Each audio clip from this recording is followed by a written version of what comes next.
2023 और आज 17 जून 2025, कुछ 600 दिन से ज़्यादा पिछले 20 महीने से गाज़ा पट्टी में जो लगातार जनसंहार हो रहा है, उस जनसंहार को तत्काल रोकने के लिए और अब तो इजराइल ने ईरान पर भी हमला कर दिया है। इस हमले को रोकने के लिए पूरे देश के पैमाने पर आज हम लोग जमा हो रहे हैं फिलिस्तीन की आज़ादी के पक्ष में, जनसंहार के खिलाफ। जिस समय हम लोग आज के बारे में तय किए थे उस समय ईरान पर हमला नहीं हुआ था, लेकिन पिछले 4 दिन से हम लोग देख रहे हैं कि ईरान के ऊपर भी हमला शुरू हो गया है। तो हमारे सामने दुनिया के पैमाने पर ये इतना बड़ा अन्याय, इतना बड़ा लोगों के ऊपर एक हमला साम्राज्यवाद का जो आज हम देख रहे हैं, जिसकी तुलना शायद सिर्फ पिछली सदी में फासीवाद के दौर में, नाजीवाद के दौर में जिस तरह से जर्मनी में होलोकॉस्ट हुआ था, सिर्फ उसी के साथ इसकी तुलना की जा सकती है। उससे भी बदतर स्थिति आज देश में, दुनिया में बनते जा रही है। अभी आपने कॉमरेड राजा को सुना। इस पूरे मामले में इसका जो इतिहास है हमें मालूम है। हमारे सामने इस समय जो सबसे बड़ा सवाल है वो है कि भारत सरकार क्या कर रही है। पिछले 20 महीने से जनसंहार चल रहा है। 55,000 से ज्यादा लोग मारे जा चुके हैं, जिनमें बहुत बड़ी तादाद बच्चों की है, महिलाओं की है, आम लोगों की है, पत्रकारों की है, शिक्षकों की है। और सिर्फ बम से नहीं मारे जा रहे हैं, भूख से भी मारे जा रहे हैं। वहां किसी तरह का कोई राहत गाजा पट्टी में ना पहुंच सके, इसके लिए पूरे इजराइल ने तैयारी कर रखी। हम लोगों ने देखा कुछ दिन पहले वो जो फ्रीडम फ्लोटिला, जिसको लेके ग्रेटा थनबर्ग और उनके साथ उनके बहुत सारे साथी जो क्लाइमेट चेंज के खिलाफ, क्लाइमेट क्राइसिस के खिलाफ लड़ने वाले लोग, आज साम्राज्यवाद के खिलाफ भी अब आवाज उठा रहे हैं और राहत लेकर के पहुंचना चाहते थे। और बिल्कुल समुंदर के अंदर इजराइल ने उन जहाजों को हाईजैक कर लिया और पूरे राहत जो बांटने जा रहे थे लोग, उनको गिरफ्तार कर लिया। तो आज वहां ना आप राहत बांट सकते और इजराइल जो बम गिरा रहा है लगातार, ना उस पर आप बोल सकते। हमने देखा कि यूएनओ में अभी कुछ दिन पहले, शायद 11 या 12 जून की बात थी, फिर एक बार यूनाइटेड नेशंस जनरल असेंबली में इस पर एक प्रस्ताव पारित हुआ।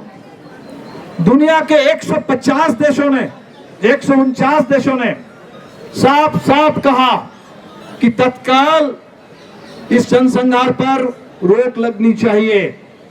ये जो इजराइल कर रहा है ये एक युद्ध है, एक अन्याय युद्ध है, एक जनसंहार वाला युद्ध है और इस पर तत्काल रोक लगनी चाहिए। लेकिन हमारे लिए जो सबसे शर्म की बात कि हम हिंदुस्तान में जो कहते हैं कि हम पूरे दुनिया में मोदी जी के आने के बाद भारत की पहचान मजबूत हुई, अब हम दुनिया के तमाम देशों के साथ बराबरी के आधार पर बात कर सकते हैं। जिस समय 149 देशों ने साफ साफ कहा जनसंहार पर रोक लगे, वहां हिंदुस्तान उन गिने चुने 19 देशों में शामिल था जिन लोगों ने खामोशी का रास्ता अख्तियार किया। ऐसे वक्त पर खामोशी कोई रास्ता नहीं है। इस समय जो खामोश रहेगा, इतिहास यही मानेगा कि आपने जनसंहार में साथ दिया है। साइलेंस का मतलब है कंप्लिसिटी इस दौर में, और ये हिंदुस्तान की विदेश नीति को मोदी जी ने हाथ धकेल दिया है कि आज हम मूक दर्शक बने हुए हैं और जनसंहार के समर्थक बने हुए हैं। आप जरा सोच लीजिए, आप जनसंहार का अगर विरोध नहीं कर पाएंगे, किस मुंह से आप दुनिया के सामने कहेंगे कि पहलगाम में जो आतंकवादी हमला हुआ आप इसका विरोध करें, जहां 55,000 लोग मारे गए हैं अभी पिछले 20 महीने में।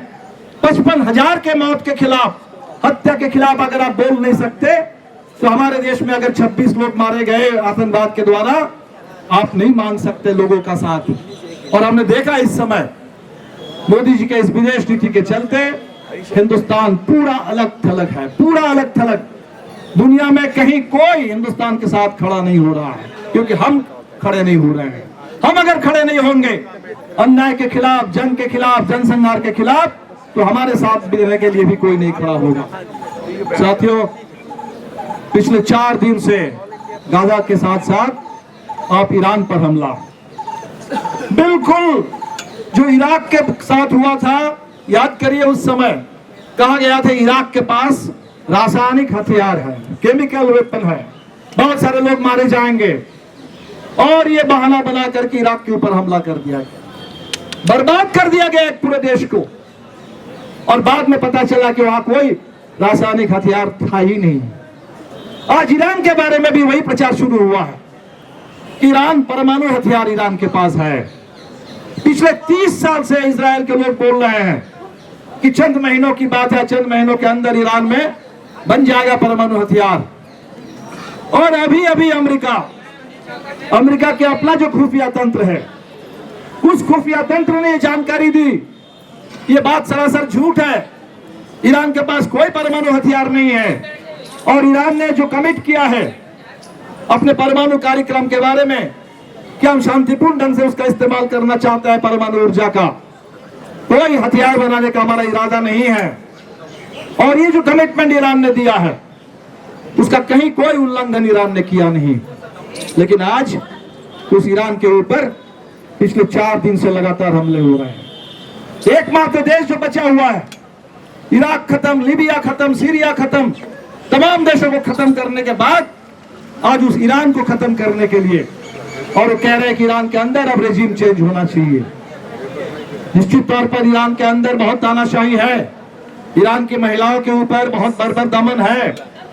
वो ईरान की जनता पर हम लोग छोड़ेंगे, ईरान की जनता तय करेगी ईरान के अंदर किस तरह का शासन चाहिए, वो लड़ेंगे। और वो जब लड़ेंगे ईरान के अंदर लोकतंत्र के लिए, आजादी के लिए, उस लड़ाई में हम उनके साथ हैं।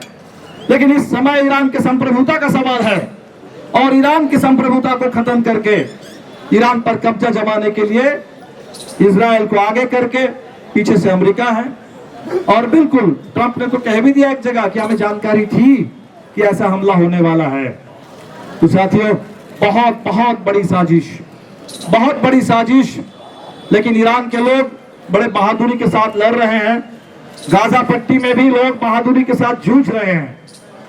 मैं सलाम करता हूं गाजा पट्टी में फिलिस्तीन के लोगों ने जो हमारे सामने एक मिसाल कायम कर दिया कि आज अगर एक तरफ इजराइल है, एक तरफ अमेरिका है, एक तरफ दुनिया के वो तमाम जंगखोर मुल्क हैं और उनके निजाम हैं, लेकिन दूसरी तरफ निहत्थे लोग लड़ रहे हैं, झेल रहे हैं, कुर्बानी दे रहे हैं, फिर भी आप देखेंगे कि किस तरह से इस दमन के खिलाफ बगावत का झंडा बुलंद करते हुए, जिंदगी का झंडा बुलंद करते हुए फिलिस्तीन के लोग जीने की कोशिश कर रहे हैं।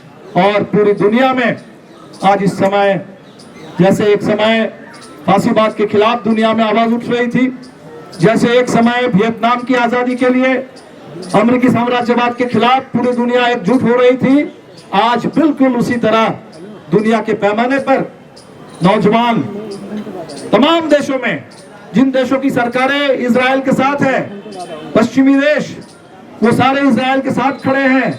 लेकिन अब चले जाएंगे यूरोप में, अमेरिका में, किसी भी देश में, किसी भी राजधानी में, किसी भी शहर में, किसी भी सड़क पर, वो आपको हजारों लाखों की तादाद में लोग मिलेंगे जो इस समय यही बात कह रहे हैं कि इस जनसंहार को तत्काल रोक लगाओ, इस जनसंहार को रोको। और गाजा पट्टी में, फिलिस्तीन में लोगों के जीने का अधिकार है, उनको आजाद फिलिस्तीन के नागरिक हैं, आजादी का पूरा हक है, और हम आजाद फिलिस्तीन के साथ हैं। ये आवाज दुनिया के पैमाने पर आज बुलंद हो रही है, और हम भी दुनिया की उस आवाज के साथ आवाज मिलाने के लिए आज जंतर मंतर में जमा हुए हैं। और पूरे हिंदुस्तान के हर कोने में, हर शहर में हमारे साथी आज अमन के लिए, इंसाफ के लिए, फिलिस्तीन की आजादी के लिए आवाज उठा रहे हैं। साथियों, बहुत खतरनाक दौर में हम लोग हैं। अब देख रहे हैं ट्रंप क्या कर रहे हैं अमेरिका में बैठ करके। लेकिन हमारे लिए जो देखने वाली बात है कि उसी अमेरिका में अभी ट्रंप के जन्मदिन थे, और उस ट्रंप सरकार के खिलाफ हजारों लाखों की तादाद में लोग सड़क पर आ गए हैं। जहां हमारे हिंदुस्तान के नौजवानों को घुसपैठिया कह करके, गुलाम की तरह, अपराधी की तरह हवाई जहाज में ठूस करके भेजा जा रहा है और हमारी सरकार खामोश है, बिल्कुल खामोश है। अभी कुछ दिन पहले भी हमने देखा हरियाणा के एक नौजवान को किस तरह से अमेरिका के हवाई अड्डे में, एयरपोर्ट में जमीन पर गिरा करके उनके ऊपर 4 सिक्योरिटी के लोग चढ़े हुए थे।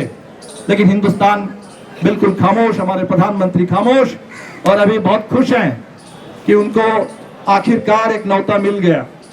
G7 में अभी तक तो न्योता नहीं मिल रहा था, लेकिन लास्ट मोमेंट में बाकी सब लोगों को बहुत पहले न्योता मिल गया है, लेकिन मोदी जी को अब बुलाया गया, और बुलाया गया इसी शर्त पर बुलाया गया जो हमारे देश के मीडिया हमें नहीं बता रहा है कि वो कनाडा के अंदर जिस तरह से कनाडाई नागरिकों की हत्या हुई है खालिस्तानी कह करके, और उस पर पूरे कनाडा में जांच चल रही है भारत के खिलाफ, भारत की भूमिका के खिलाफ। ये कनाडा को इन्होंने कमिट किया है कि वहां जो लॉ एनफोर्समेंट है वो काम चलेगा और भारत उसमें सहयोग करेगा, और इस शर्त पर उनको बुलाया गया। वो गए हैं अभी, लेकिन शर्म की बात है कि वहां भी जा करके एक शब्द भी बोलने की हिम्मत नहीं है। वो गाजा पट्टी में जनसंहार के खिलाफ नहीं बोल सकते, ईरान पर हमला हो रहा है उस पर नहीं बोल सकते, और भारत के अपने नागरिक जो आज प्रताड़ित हो रहे हैं, जिनके साथ अन्याय हो रहा है अमेरिका के अंदर, उस पर नहीं बोल नहीं सकते, ट्रंप के किसी दादागिरी के खिलाफ बोल नहीं सकते। इसीलिए हम सब लोग समझ सकते हैं कि हमारी जिम्मेदारी बहुत बड़ी है। हमें अपने देश के अंदर भी लड़ना है, हर सवाल को लेकर लड़ना है, संविधान के पक्ष में, लोकतंत्र के पक्ष में, अपने तमाम अधिकारों के लिए लड़ना है। लेकिन इस देश की जो विदेश नीति भी उसी आजादी के आंदोलन से निकली थी, उसी आजादी के आंदोलन से हमारा संविधान निकला था। हम गुलाम रहे हैं 200 साल अंग्रेजों के, और गुलामी की पीड़ा को हमने झेला है, उसके खिलाफ लड़ते हुए हमारे देश में आजादी आई।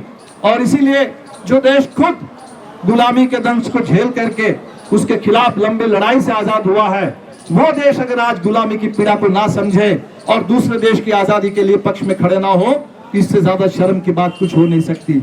हमारी जो विदेश नीति साम्राज्यवाद के खिलाफ, ये भगत सिंह का नारा था, इनकलाब जिंदाबाद, और उसी के साथ साथ साम्राज्यवाद का नाश हो, साम्राज्यवाद मुर्दाबाद। ये भारत के आजादी का आंदोलन है, जिस आंदोलन ने हमें साम्राज्यवाद विरोधी एक देशभक्ति की परिभाषा दी थी, और साम्राज्यवाद विरोधी एक दुनिया के पैमाने पर अंतर्राष्ट्रीय विदेश नीति का भी एक खाका हमारे सामने प्रस्तुत किया था। और आज उस पूरे देशभक्ति के साथ, उस पूरे राष्ट्रवाद के साथ आज क्या खेल हो रहा है हम देख रहे हैं। किस तरह से देश के अंदर नफरत, किस तरह से देश के अंदर फूट डालो और राज करो, उसकी साजिश चल रही है। किस तरह से उसी आजादी के आंदोलन से निकला हुआ संविधान को खत्म किया जा रहा है, और बिल्कुल उसी तरह उस आजादी के आंदोलन से जो विदेश नीति हमें मिली थी साम्राज्यवाद के खिलाफ, उस साम्राज्यवाद विरोधी विदेश नीति को बिल्कुल साम्राज्यवाद परस्ती, साम्राज्यवाद की दलाली में तब्दील कर दिया गया है। फर्क इतना है कि उस समय आजादी के आंदोलन के दौर में जो आरएसएस के लोग अंग्रेजों की दलाली करते थे, आज मालिक बदल गया है, अंग्रेज की जगह पर अमेरिका आ गया है, और वही काम, वही जो उनका संस्कार है, वही जो उनकी रीति रिवाज है, वही जो उनके पूरा एजेंडा है, वही जो उनके पूरे विचारधारा है, सत्ता में बैठ करके उसको लागू कर रहे हैं, और अमेरिका के सामने चाटुकारिता कर रहे हैं, ट्रंप के सामने समर्पण कर रहे हैं। और इसीलिए हम लोग आज सिर्फ पैलेस्टाइन और ईरान के सवाल पर नहीं खड़े हुए हैं, हम जो लड़ रहे हैं अपने देश के लिए भी लड़ रहे हैं, अपने देश के स्वाभिमान के लिए भी लड़ रहे हैं, अपने देश के लोगों के पूरे स्वाभिमान के लिए, अधिकार के लिए लड़ रहे हैं, अपने आजादी के आंदोलन की विरासत और उस आजादी के आंदोलन से जो हमें मिला था संविधान, जो विदेश नीति, एक अंतर्राष्ट्रीय पहचान, उसको बचाने के लिए भी लड़ रहे हैं। आप तमाम साथी दिल्ली में आज यहाँ जमा हुए हैं, हम जो रिपोर्ट सुन रहे हैं कि पूरे देश के हर प्रदेश में, बहुत सारे शहरों में आज इसी तरह से गोलबंदी हो रही है। लेकिन हमारे सामने बहुत बड़ा सवाल है कि बहुत सारे जगह पर आप फिलिस्तीन के पक्ष में अगर बोलेंगे तो उसका में जोखिम है, बोलेंगे फिलिस्तीन का झंडा लेकर के चलेंगे तो आपके ऊपर मुकदमा हो सकता है, हो रहा है। हमारे बहुत सारे साथी हिंदुस्तान में इस समय सिर्फ इस बात के लिए जेल में हैं और मुकदमा झेल रहे हैं कि उन्होंने फिलिस्तीन के पक्ष में अपनी आवाज बुलंद की थी, जनसंघर्ष के खिलाफ फिलिस्तीन का झंडा लेकर के कहीं सड़क पर प्रदर्शन उन्होंने किया था, और इसके लिए आज इस आजाद हिंदुस्तान में हमारे नागरिकों को झेलना पड़ रहा है, प्रताड़ित होना पड़ रहा है, जेल में जाना पड़ रहा है। लेकिन हम आपके इस हिम्मत और ताकत और साहस, इसको सलाम करते हैं कि हमें इसके लिए जो भी जोखिम उठाना पड़े, जो भी दमन झेलना पड़े, हर जोखिम उठाकर हर दमन का सामना करते हुए हम लोग फिलिस्तीन के साथ खड़े रहेंगे और जनसंहार के खिलाफ अमन के लिए, इंसाफ के लिए, आजादी के लिए, मानवता के लिए खड़े रहेंगे। इसी ऐलान के साथ और आप तमाम लोगों को जो आज आप जमा हुए हैं इसके लिए बधाई देते हुए आगे और बड़े पैमाने पर दिल्ली शहर, दिल्ली के मजदूर, दिल्ली के गरीब, दिल्ली के आम नागरिक, दिल्ली के छात्र, दिल्ली के नौजवानों के बीच में और बड़ी तादाद में हम लोग पहुंचे, इस अपील के साथ मैं अपनी बात खत्म कर रहा हूं। बहुत बहुत शुक्रिया। फिलिस्तीन की आजादी जिंदाबाद।